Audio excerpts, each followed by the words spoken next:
नमस्कार, मैं डॉक्टर स्पर्श निगम डॉक्टर कुलदीप के साथ हमारी पिछली वीडियो को बहुत ज़्यादा प्यार और सम्मान देने के लिए आप सभी का बहुत बहुत धन्यवाद। तो उसी कड़ी में हम आज एक नया वीडियो लेकर के आए हैं जिसको लेकर के बच्चों के माता पिता बहुत ज़्यादा परेशान रहते हैं। वो है दांतों में सड़न होना। जी हाँ, आजकल की जीवन शैली लाइफस्टाइल में बदलाव और बहुत सारी चॉकलेट टॉफ़ीज़ वगैरह जो बच्चों को मिलती रहती हैं, उसकी वजह से बच्चों के दांतों में इतनी ज़्यादा सड़न होने लगी है और जिसकी वजह से बच्चे परेशान हो जाते हैं, उनके माता पिता स्पेशली परेशान रहते हैं। बच्चों के साथ समस्या केवल यही आती है कि अपनी जो परेशानी है वो बता नहीं पाते हैं और उसके बाद उन्हें कई बार चेहरे पर सूजन या दांत में सड़न या खाना ना खा पाना, ये सारी परेशानी होने लगती है। तो डेंटल केरीज यानी कि दांतों में सड़न क्या है, इसके कुछ सवाल जो आप लोगों के द्वारा हमसे पूछे गए हैं, वो सारे सवाल मैं डॉक्टर कुलदीप के सामने आज रखूंगा और वो इन सभी सवालों का जवाब देंगे। डॉक्टर कुलदीप बताइए। नमस्कार, मैं doctor Kuldeep Singh. I have done my education post graduation in the department of paediatric and preventive dentistry. ठीक है, जैसा कि डॉक्टर साहब ने बोला कि आपने हमारी पुरानी वीडियो को बहुत अच्छे से प्यार दिया, बहुत स्नेह दिया, तो उसी को आगे कंटिन्यू करते हुए हम आपके सामने दूसरा टॉपिक लेते हुए आए हुए हैं, जिसे डेंटल कैरीज है, जो बच्चों के और बड़ों में सब में ही अच्छी काफ़ी ज़्यादा प्रॉब्लम क्रिएट करती है। तो उसी टॉपिक को आगे बढ़ाते हुए हमें और डॉक्टर साहब आपके सामने ये वीडियो को लेके आए हैं, प्रस्तुत करते हैं। तो सर, सबसे पहला सवाल मेरा आपसे ये रहेगा कि डेंटल केरीज क्या है और ये किस प्रकार से फैलती है, क्या क्या इसके कारण हो सकते हैं, तो इस बारे में थोड़ा बताइए हमें। डेंटल कैरीज जैसे कि सब जानते हैं कि बहुत ही ज़्यादा most important oral health problem है, जो कि वर्ल्ड वाइड फैली हुई है, ग्लोबली फैली हुई है। और इसने कम से कम नहीं तो कुछ नहीं तो 60 to 90% चिल्ड्रंस को अफेक्ट किया है world wide, and wide range of adults are also affected by this. मतलब काफ़ी बड़े लोगों के साथ में बच्चों को भी काफ़ी ज़्यादा होती है। काफ़ी ज़्यादा होती है। हम गूगल पर सर्च मारे what is the most common dental disease, तो सबसे पहले टूथ डिके ही आता है। टूथ डिके आया, डेंटल कैरीज ही आएगा। ओरल हेल्थ प्रॉब्लम्स के अगर हम डालेंगे, सबसे ज़्यादा ओरल हेल्थ प्रॉब्लम्स कौन सी मिलती है, तो डेंटल कैरीज ही आएगा। जी, तो सर आप मुझे ये बताइए कि बच्चों के साथ साथ बड़ों को इतनी जल्दी दांतों में सड़न हो कैसे जाती है? भाई चलिए, बच्चों के तो दूध के दांत हैं, बड़ों के जो है दांत वो खाना पीना खा रहे हैं, तो ऐसी क्या कारण है जिसकी वजह से बच्चों के दांतों में इतनी जल्दी सड़न हो जाती है, बड़ों को भी हो जाती है? जी, एक्चुअली बेसिकली डेंटल कैरीज जो है एक बैक्टीरियल डिजीज़ है, जो कि मुंह में, जैसे कि हम सभी जानते हैं कि मुंह में कई प्रकार के बैक्टीरिया जीवाणु पाए जाते हैं। कुछ उसमें से हमारे लिए यूज़फुल भी होते हैं, कुछ हमारे लिए हार्मफुल भी होते हैं। तो ऐसे ही एक हार्मफुल बैक्टीरिया होता है जो कि स्ट्रेप्टोकोकस म्यूटेंस के नाम से जाना जाता है। हाँ, जाना जाता है। जब ये हम लोग कुछ भी खा रहे हैं, बाहर का स्वीटनिंग ज़्यादा खा रहे हैं, ये बेसिकली स्टार्च जो होता है, स्टार्च खा रहे हैं, कार्बोहाइड्रेट्स खा रहे हैं, उसमें से जो ब्रेकडाउन होकर सुक्रोज शुगर बनती है एक, उसके ऊपर ये बेसिकली जीवाणु जो है, ये बैक्टीरिया जो है ग्रोथ करते हैं। ये उनकी डाइट का एक पार्ट है। और जब ये ज़्यादा अपना ग्रोथ कॉलोनी बढ़ाते हैं, तो वहाँ पे फिर अपना वेस्ट मटेरियल सीक्रेट करते हैं, जो कि एसिडिक होता है, लैक्टिक एसिड जिसे बोलते हैं, जिसकी वजह से जो हमारे टूथ का स्ट्रक्चर है, जिसमें कैल्शियम वगैरह होते हैं, मिनरल्स होते हैं, ऑर्गेनिक सब्सटेंस भी होते हैं, उनका वहाँ पे डिमिनरेशन हो जाता है और डिस्ट्रक्शन हो जाता है। मतलब अगर मोटी मोटी बात देखी जाए तो जो बैक्टीरियल ग्रोथ है उसकी वजह से जो एसिड प्रोड्यूस होता है, उसकी वजह से दांतों में सड़न हो जाती है। दांतों में सड़न आ जाती है। हाँ, जैसे कि पहले लोग मानते थे कि टूथ वॉर्म होता है, टूथ वॉर्म नाम की ऐसी कोई चीज़ नहीं होती है। दांत का कीड़ा जिसे कहते हैं। दांत का कीड़ा, ये केवल एक मिथ है। बेसिकली ये बैक्टीरियाज होते हैं जो कि हम अपनी नेकेड आई से विजिबल नहीं कर सकते हैं। छोटे छोटे इतने होते हैं कि ये माइक्रोस्कोप में या वैसे दिखाई पड़ सकते हैं। ठीक है, बाकी जैसे कैविटीज़ वगैरह जितने भी अगर बच्चों को हो भी रही है, तो सर हम ये मेरा अगला क्वेश्चन आपसे रहेगा कि बहुत ज़्यादा कैविटीज़ अगर किसी बच्चों को हो रही तो हम रोकें कैसे? सीवियर डेंटल कैरीज कैसे पता करें और कैसे रोकें? अच्छा, इसमें क्या कर सकते हैं हम कि जैसे अब डेंटल कैरीज हैं, पहले तो हमें ये पता होना चाहिए कि डेंटल कैरीज के टाइप क्या होते हैं, किस तरीके होते हैं, तभी हम उसको डिफरेंशिएट कर सकते हैं कि बड़े की है, मतलब अलग अलग टाइप की डेंटल कैरीज। हाँ, अलग अलग टाइप की डेंटल कैरीज होती हैं, जिसमें पहले हम बोल सकते हैं कि इंसिपिएंट कैरीज होती हैं, जो कि प्राइमरी कैरीज के नाम से भी जानी जाती हैं। जो जैसे दांत में एक बार पहली बार हो रही है तो उसको हम प्राइमरी कैरीज बोलते हैं। और जैसे उसके बाद आती है रिकरेंट कैरीज, इसमें मतलब एक जगह पे कैरीज हो चुकी है, हमने उसको सही भी कर दिया, लेकिन फिर दोबारा उस रीजन पे कैरीज हो गई। एक बार जहाँ कैविटी हुई हमने उसको ठीक किया, फिलिंग कर दिया, लेकिन फिर उसी जगह पे फिर से दोबारा हो गई। तो ये भी ऐसा हो सकता है सर? हाँ जी, बिल्कुल बिल्कुल हो सकता है। ये उसकी प्रॉपर्टी है बैक्टीरिया की ग्रोथ की, कि ये दोबारा वहाँ पे अगर पुअर ओरल हाइजीन हुई तो ये दोबारा रीग्रोथ कर जाते हैं। जैसे कई बार पेशेंट हमारे पास कंप्लेंट करते हैं कि आपने सर कैविटी फिल की थी, उसके बाद दोबारा दांत में कीड़ा हो गया। जी, तो ये इसी कारण की वजह से? ये इसी कारण की वजह से होता है। इसमें अगर हम पूरे तरीके से डेंटिस्ट को भी ब्लेम करें तो वो भी सही नहीं है। ये उनकी एक नेचुरल प्रोसीजर है, प्रोसीजर है जो कि बैक्टीरियल की ग्रोथ दोबारा वहाँ पे हो सकती है अगर हम वहाँ पे हाइजीन मेंटेन ना करें तो। एग्जैक्टली मतलब अगर हमें कैविटीज जो है वो करने से रोकनी है, मतलब दांतों में सड़न नहीं हो, तो ओरल हाइजीन दोनों टाइम ब्रश और माउथ वॉश वगैरह का भी ध्यान हमें रखना पड़ेगा। ऐसा नहीं कि हमने केवल दांत में फिलिंग करा दी तो दोबारा कभी जीवन में नहीं, बिल्कुल दांत में फिलिंग करा दी खत्म हो गया, ये तो बिल्कुल कोई है ही नहीं सीजन, ऐसा कोई सीन नहीं। क्योंकि कई बार पेरेंट्स या बच्चे या जो भी बच्चा बहुत ज़्यादा स्वीट्स खा रहे हैं तो उनके पेरेंट्स कई बार ये सोचते हैं कि भाई हमने दांत में सड़न जो थी वो हटवा दी, फीलिंग भी हो गई, अब तो बच्चों को कोई दिक्कत होगी नहीं, तो जो खाना चाहे खा सकते हैं। नहीं ऐसा ओरल हाइजीन मेंटेन ना करें तो भी कोई दिक्कत नहीं है, ऐसा तो नहीं है? नहीं ऐसा नहीं है, ऐसा बिल्कुल नहीं है। चाहे कितनी बार भी आपने फिलिंग करा ली हो, कैपिंग करा ली हो, कोई सा भी अच्छा ट्रीटमेंट करा लिया हो, बट अगर आप हाइजीन मेंटेन नहीं करेंगे तो वहाँ पे ग्रोथ, बैक्टीरियल ग्रोथ दोबारा हो सकती है। मतलब बहुत हाई अगर हम शुगर कंटेंट वाला फ्रूट ले रहे हैं, जैसे चॉकलेट्स ले रहे हैं, टॉफीज ले रहे हैं और हमने फिलिंग भी कराई हुई है, तो देयर आर चांसेस कि दोबारा कैविटीज उसी सेम दांत में दोबारा हो जाए। नहीं तो फिलिंग का मेन रीजन क्या है? फिलिंग हम जो बैक्टीरिया ग्रोथ हुआ है उसी को तो हमने रिमूव करके वहाँ पे जो कैविटी बन गई उसको फिल कर दिया। अब ऐसा तो जरूरी नहीं है कि हमने फिलिंग कर दी तो बैक्टीरिया दोबारा ग्रोथ नहीं करेंगे, वो तो ग्रोथ बैक्टीरिया हमारे मुंह में है ही। अब जो हम जैसे स्वीटनिंग खा रहे हैं ज़्यादा, जब मुंह का हाइजीन मेंटेन नहीं रख रहे हैं तो बैक्टीरिया दोबारा ग्रोथ हो गई और दोबारा वहाँ पे कैविटी बन गई। बिल्कुल सही बात है। अब सर अगला सवाल जो माता पिता बहुत पूछते हैं कि दूध के दांत हैं और कुछ टाइम में एज में गिरी जाएंगे, तो क्या ज़रूरत है ट्रीट कराने की? भाई दूध के दांत हैं, अभी ज़्यादा से ज़्यादा 6 साल 7 साल 8 साल, उसके बाद ये दांत गिर जाने, तो दूध के दांत में अगर सड़न होगी तो उसको ट्रीटमेंट करवाने की क्या ज़रूरत है? गिर नहीं है वो तो? नहीं ऐसा बिल्कुल नहीं है। दूध के दांत का एक बहुत ही ज़रा पार्ट इम्पोर्टेंट रोल होता है किसी भी दांत के स्ट्रक्चर के हिसाब से। जैसे दूध के दांत हैं बोलने में, एस्थेटिक्स में, और जैसे हमारा ग्रोथ करेगा, जबड़ा मुंह ग्रोथ करेगा, जैसे जैसे एज बढ़ेगी जबड़ा ग्रोथ करेगा, तो उसमें भी दूध के दांत का बहुत बड़ा एक पार्ट रोल होता है।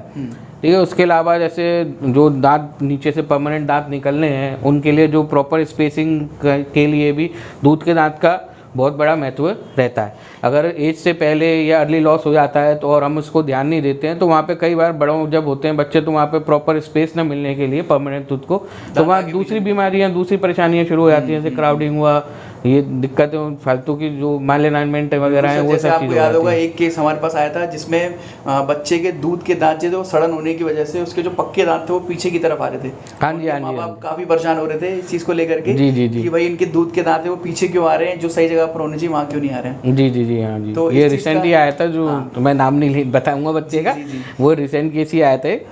तो उसमें भी यही उनकी प्रॉब्लम थी, उन्होंने मतलब पहले कहीं चेक भी कराया हो लेकिन वहाँ पे रीग्रोथ हो गई, कैविटी दोबारा बन गई वहाँ पे, और दूध का दांत है कैविटी वाला लेकिन फिर भी वहाँ से निकलने की वजह से वो बाहर थोड़ा सा सही जगह पे ना निकलने की वजह से आगे पीछे दांत है। हाँ, वहाँ पे स्पेस कम हो गई। इस केस में देखिए पेरेंट्स के हिसाब से भी, बच्चे के हिसाब से भी, अब जो दूध का दांत है वो तो सड़ तो गया ही, लेकिन उसके साथ साथ जो पक्का दांत आने वाला था उसमें भी समस्या पैदा हो जाती है। तो ये चीज़ें हमें ध्यान रखनी चाहिए कि केवल दूध के दांत एक ट्रांजिशन फेज ही नहीं है, दूध के दांत जो है वो बाकी आने वाले पक्के दांतों के लिए एक नींव का काम भी करते हैं, जो उसके लिए स्पेस क्रिएट करके रखे और जो पक्के दांत है वो हमारे सही जगह पर निकले, इसलिए दूध के दांत वहाँ पर रहते हैं। हाँ जी बिल्कुल sir, thank you so much.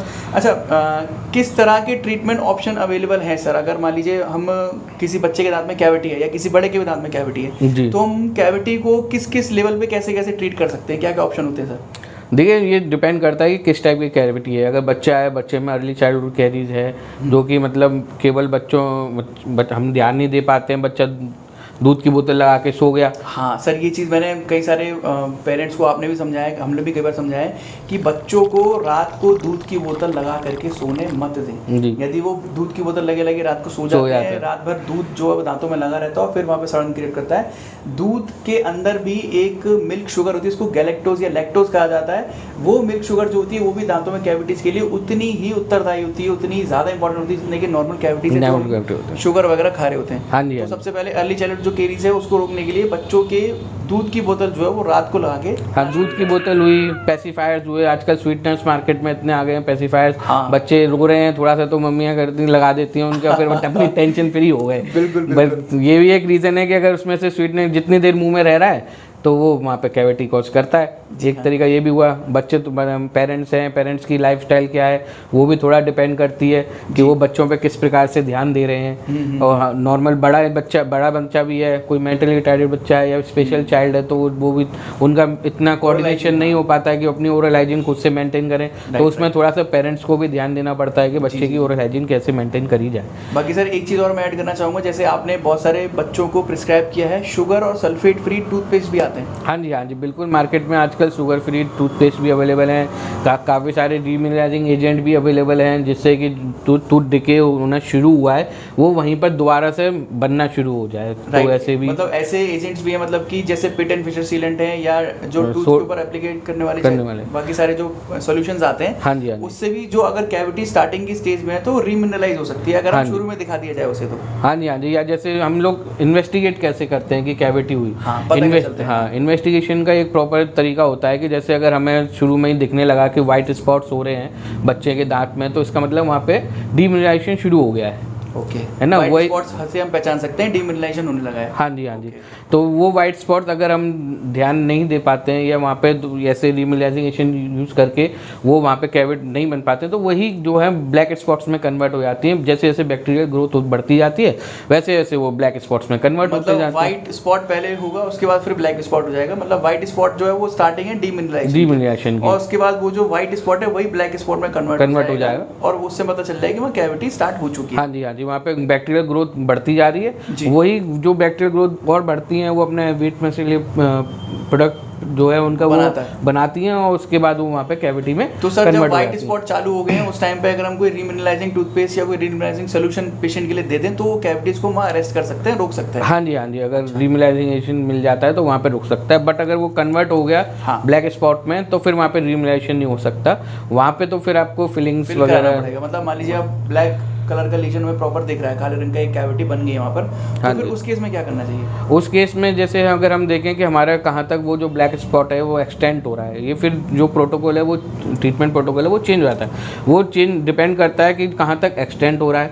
अगर वो मान लीजिए कि नॉर्मली है, ज़्यादा एक्सटेंड नहीं हो रहा, ज़्यादा डीप नहीं हो रहा, तो वहाँ पर हम पिट एंड फिशर कैरी जो आते हैं, सीलेंट्स आते हैं, वो कैरी रिमूवल के लिए वो अप्लाई कर सकते हैं जिनकी डीप फिशर हैं। तो वहाँ पर भी सर पता कैसे चलेगा भाई? ऊपर से देख के तो दिख जाएगा कि दांत में सड़न है, लेकिन पता क्या चलेगा किस लेवल तक दांत में सड़न है? हाँ जी, तो उसके लिए हम इन्वेस्टिगेशन करते हैं। अगर जैसे हमने देख लिया कि हम एक वो एक्सरे करके देख लिया हमने एक्सरे करके कि इन्वेस्टिगेशन है, अगर जैसे जो हमें नेकेड आई से दिख सकता है वो हम नेकेड आई से देख सकते हैं, लेकिन जो ऐसे एरिया भी होते हैं जो हमें नेकेड आई से नहीं दिखाई देते हैं तो उसके लिए हम फिर एक्सरे जो है प्रोवाइड करते हैं। उसमें हम देख सकते हैं कि जो सड़न है वो दांत की नस से या दांत के कितने लेवल तक डीप पहुंच चुकी है। हाँ जी। उससे पता चल जाता है, उससे उसी हिसाब से ट्रीटमेंट प्रोटोकॉल हो जाते हैं। जैसे मान लीजिए दांत की सड़न आपने बताया कि पहले व्हाइट स्पॉट था, उसमें हम रीमिनरलाइजिंग एजेंट लगा सकते हैं, फिर ब्लैक स्पॉट आया उसको हम क्लीन करके फिल कर सकते हैं। अब मान लीजिए और डीपर पोर्शन मतलब डीपर लेवल पे पहुंच गया सड़न जो है, अब उस केस में क्या करना चाहिए? अब जैसे ज़्यादा डीपर पहुंच गया कि जैसे दांत की नस जा रही है, दांत की नस के पास तक अगर ये पहुंच गई है कैविटी,